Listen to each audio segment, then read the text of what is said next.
they are blessed because they learn by seeing. And what they see is what they learn.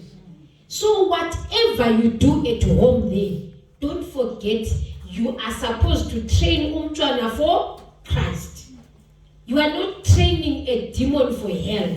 You are training a child for Christ. To be an ambassador, uzoba ngummeli, wena usukhulile, ephumulile, angithi uzoqhubeka yena esiba ngummeli wevangeli. But when you are training a child to become a demon, who is going to stand for the kingdom? So let us train abantwana bethu to be ambassadors, abameli bakaNkulunkulu emhlabeni. They can go and do whatever they do out there, but umntanakho at 4 years basebekwazi ukuthi hey umfundisi loyo, because they always hear athandaza akhuluma amavesi umntwana. It's very important to put even the word of God emntwaneni. Scriptures, imbhalo, bomama, imbhalo. Can we teach our kids scriptures? Because the moment is bafundisa imbhalo, what are we doing? We are training them for Christ. Amen.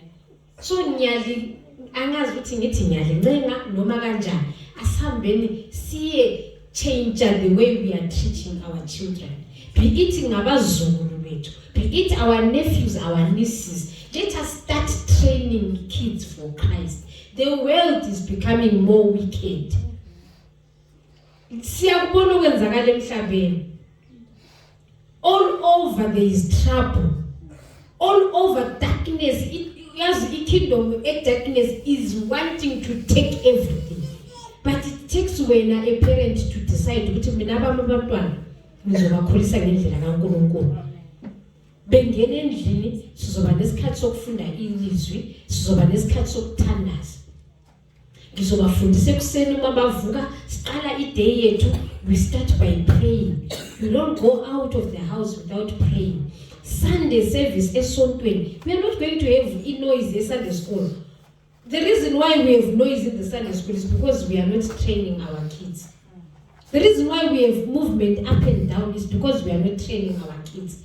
So our trainer ukuthi Sunday is the day of the Lord. If at home you can take an hour reading the word, worshiping and praying. Nasesontweni umntwana automatically efika uyaswitcha. Automatically we are switcher. Ahlabe kwazi ukuthi wosenzendaweni kaNkulunkulu. I sit down, I listen to the word, I pray, I sing together with whatever is happening. But the problem is 24/7 we are leaving these kids. It's either it's video games, it's either whatever they are doing on their phones. That has got no benefit at all to these kids. It's not even gonna benefit them in any way. When they are now adults to stand on their own, they can't stand. Why? Because you have not taught them how to stand. Abafundisanga how to stand. So the only way you can teach a child to stand is when you start by teaching them. Training. Yazi ulive une consciousness. Yazi ukwazi engqondweni yakho ukuthi uNkulunkulu, I am going to stand before him and I am going to account. Ngizosho ukuthi this gift that he gave me, what did I do with it?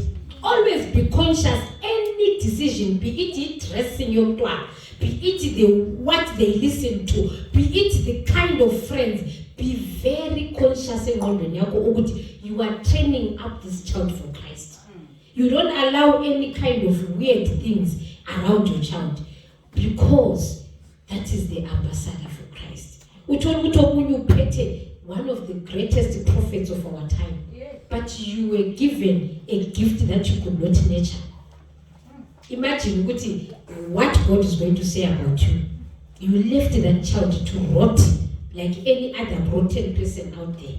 So asifundeni ukwazi ukuthi these kids, we are bringing them to Christ, grooming them for the kingdom. Amen. And then I'll quickly move on. Our other duty as a parent, to provide for them. Sister Dombi, you provide for the child. I know, yes, it's difficult right now to think, okay, how am I going to do it? But always be conscious ukuthi God says you provide. You go to school, you sit down, you make it there, knowing that there is somebody who needs to be provided for. So our main duty as parents is to provide. Asazi ukuthi how God is going to do it, but as long as he says we ought to provide, he is able. He himself to provide. He is able to make izinto zonke zihlangane. Amen. So excuse me. Let's look at 2 Corinthians 12 verse number 14. 2 Corinthians 12 verse number 14, and then omunye angivulele 1 Timothy 1 Timothy 5 verse number 8. These scriptures, we write them down so that when you are at home, siyofika sifunda. Amen. 2 Corinthians 12, 14, and then 1 Timothy 5 verse number 8. Ukhona seyofikile? 12 verse number 14. Bekani sekungokwesithathu ngilungele ukuza kini, angikuba mthwalo kini, ngokuba angifuni okwenu kodwa ngifuna nina, ngokuba akubantwana abafanele ukuqongelela abazali kodwa abazali baqongelela abantwana. Amen. So it's our duty to take care of our kids. Whatever the child needs, we provide. So if it means ukuthi ulala uyayeka kancane, asiyeke nini ukulala. Asambeni siyedinga ukuthi yini esingayenza ngezandla zethu ukuze laba bantwana sibanakekele. It's not the duty of the child to go out. Imagine umntwana useke siyakudingela isinkwa nawe mzali uze ujabule, hey, and uze ephethe ama-checkers. One, awuzange wamqondisa, wambonisa indlela, awuzange wamgqugquzela ukuthi ehlala phansi ufunde esikolweni, impumela yakho ibe inhle, isiba inhle uyaqhubeka ufunda usiya phambili, uNkulunkulu unomusa unothando ngawe, uzokunikeza umsebenzi, usebenze kahle, then you can bring the checkers. Asishayi i-shortcut njengabazali uthi sifuna ama-checkers singazi ukuthi can you imagine? You are happy, uzudle nepaloni, yazi uzuyidle kuseni emini ntambama, awuyazi ukuthi phuma kuphi, but you are happy. And then ama-checkers anayo, hayi unomuntu wakhe,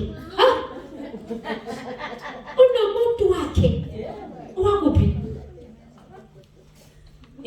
Isitrada sesukondlela umntwana when uyaphila, and then you expect ukuthi you stand before God, hayi uNkulunkulu wami umsebenzi ngawuyenza umuphi umsebenzi. So let us learn to work with our hands. Find out what are others doing. What is the in thing these days?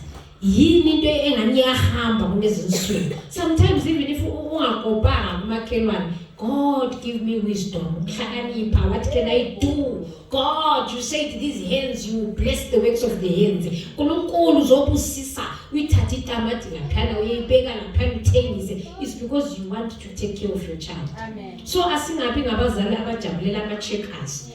Asingawazi ukuthi aqhamuka kuphi. And ama-checkers abuya nani? Anomvuzo. And impumela yakhona.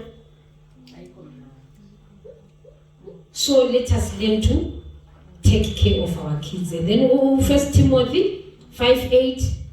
1 Timothy 5:8.